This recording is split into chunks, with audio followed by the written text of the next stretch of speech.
Honor of a lifetime to be in this fight. We are 16 days in a wake-up from taking this seat back. How's that feel?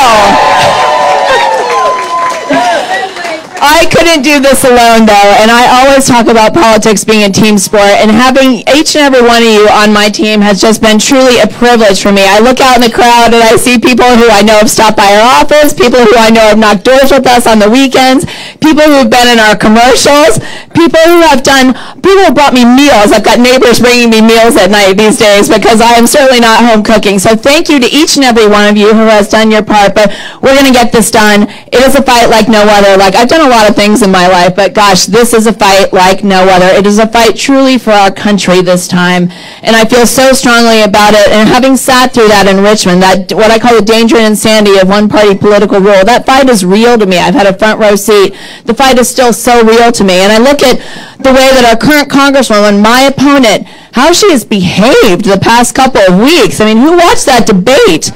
Either of the debates. I mean, the first debate was a nightmare, but the second debate in Iowa White, holy tamale.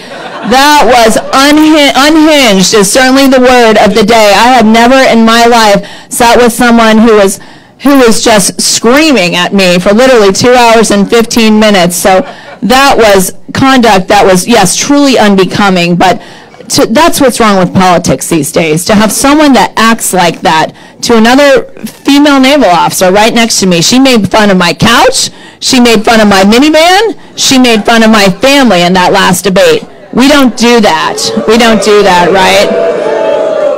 So she's got a lot. Yeah, just watching her and watching her behavior lately, this is exactly what's wrong with politics. It's what's wrong with our country. And I call her out on it, and I can't wait to call her out on it again. There's one more debate this coming Tuesday that we're televising. So I don't expect her behavior to change. It's truly who she is. She has no place leading this country. She has no place being an example and a mentor for people like my daughters to follow. That lead.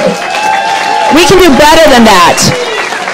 We can do better than that. It's a leadership problem, and I try so hard just leading with that civility and competence, setting that example. I know people are watching me. She should know better than that.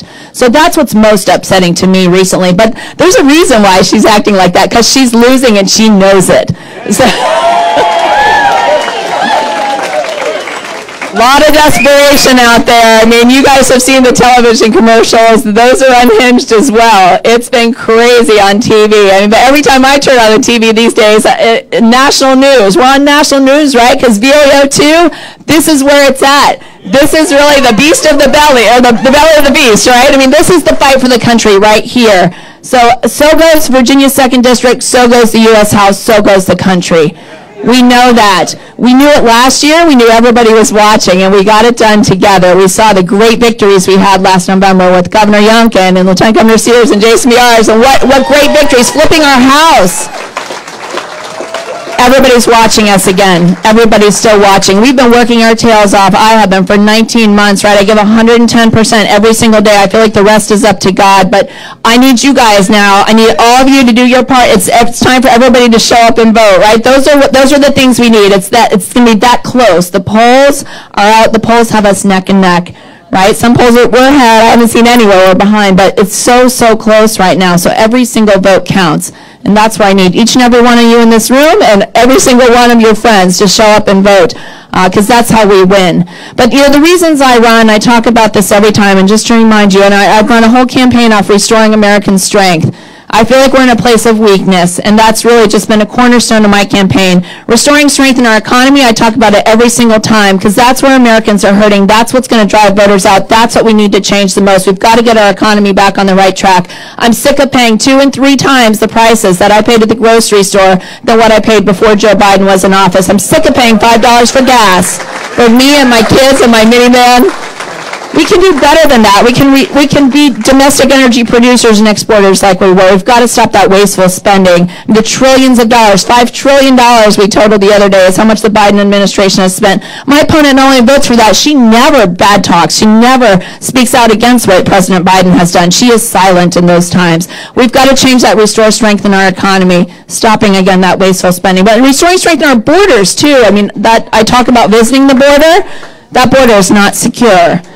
We visited there. I visited with 800 other Republican women running for Congress, and we saw the people coming across. We saw the Border Patrol that couldn't do their jobs. They're not supported. We talked to human trafficking advocates who say 9 out of 10 women and girls are either raped, sexually molested, or human trafficked as they come across the border. This can't happen in my country, and the Republican women are going to make sure that doesn't happen after November 8th.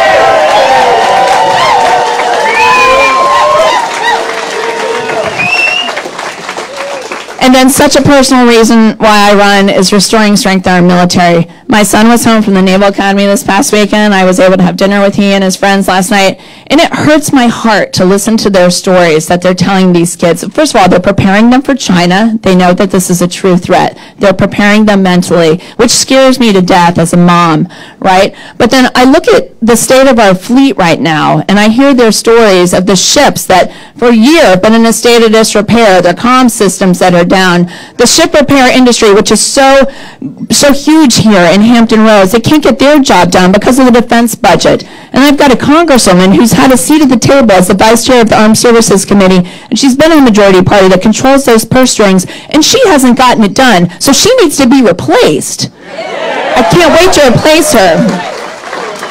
We've got to provide for our sailors. Yes, our veterans, always our veterans, but if we don't do better for our current military, our current active duty, and their families, we've got to take care of those guys. We've got to provide the resources. We want them to be proud of our military. We want our military to be strong, and I cannot wait to ensure that that happens.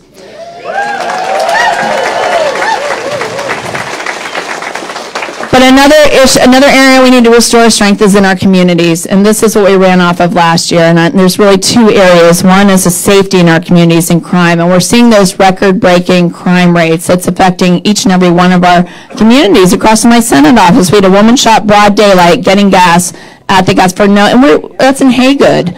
So, you know, it affects every one of us, and that's because of how we've hurt our law enforcement community. We can do better than that. We need to treat our law enforcement like heroes and criminals like criminals. And that's on the ballot this year as well, restoring that strength. And then strengthen our education system. I'm a mom of 4. I saw my kids struggle through COVID. I know each and every one of us wants a say in our kids' education. They call me first when they hit their head on the playground. They call me first when they have a sniffly nose. So I need to have a voice in their kids' education. I know what's best for my kids. And that's what we ran off of last year, restoring that strength in our communities. And we did that together. And look what happened when we did it together, when we all worked together. We won, right? We won. We got a great new governor. Life is so much better in Richmond, let me tell you.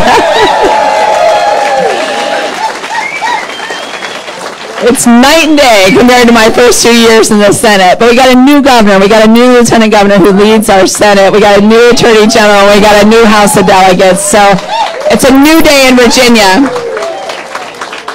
But November 8th is going to be a new day for our country, and I need a couple of things from you guys. Not only do I need you to vote, I need your help. So these last 16 days in a wake up, you got to spread the word for us. You got to share our emails, you got to share our social media, you got to grab a sign or a sticker. If you don't have it, you got to go knock some doors. Whatever it is, put up a sign, whatever it is, you got to help. Team effort, right? Politics is a team sport. And I need you just to be so excited, so enthusiastic, so just happy for our country, because we're going to get this done. We're going to get our country back on the right track. We're going to flip the House. We're going to fire Nancy Pelosi, and we're going to turn things around.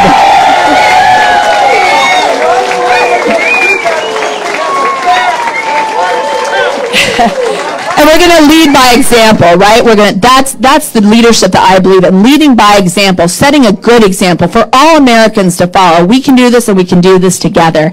So it's been a great honor, again, to be able to represent you in Richmond. I can't wait to represent you as the next Congresswoman from the 2nd Congressional District. But thank you for being on my team, and get out there and vote and come celebrate with us on November 8th. And with that, I want to introduce a very special person who is here, who I've been honored to have his support in this fight. And it's just been a privilege to have Governor Glenn Youngkin with us today and with me every step of the way to take back this seat. So I now give you our 74th governor, Governor Glenn Youngkin.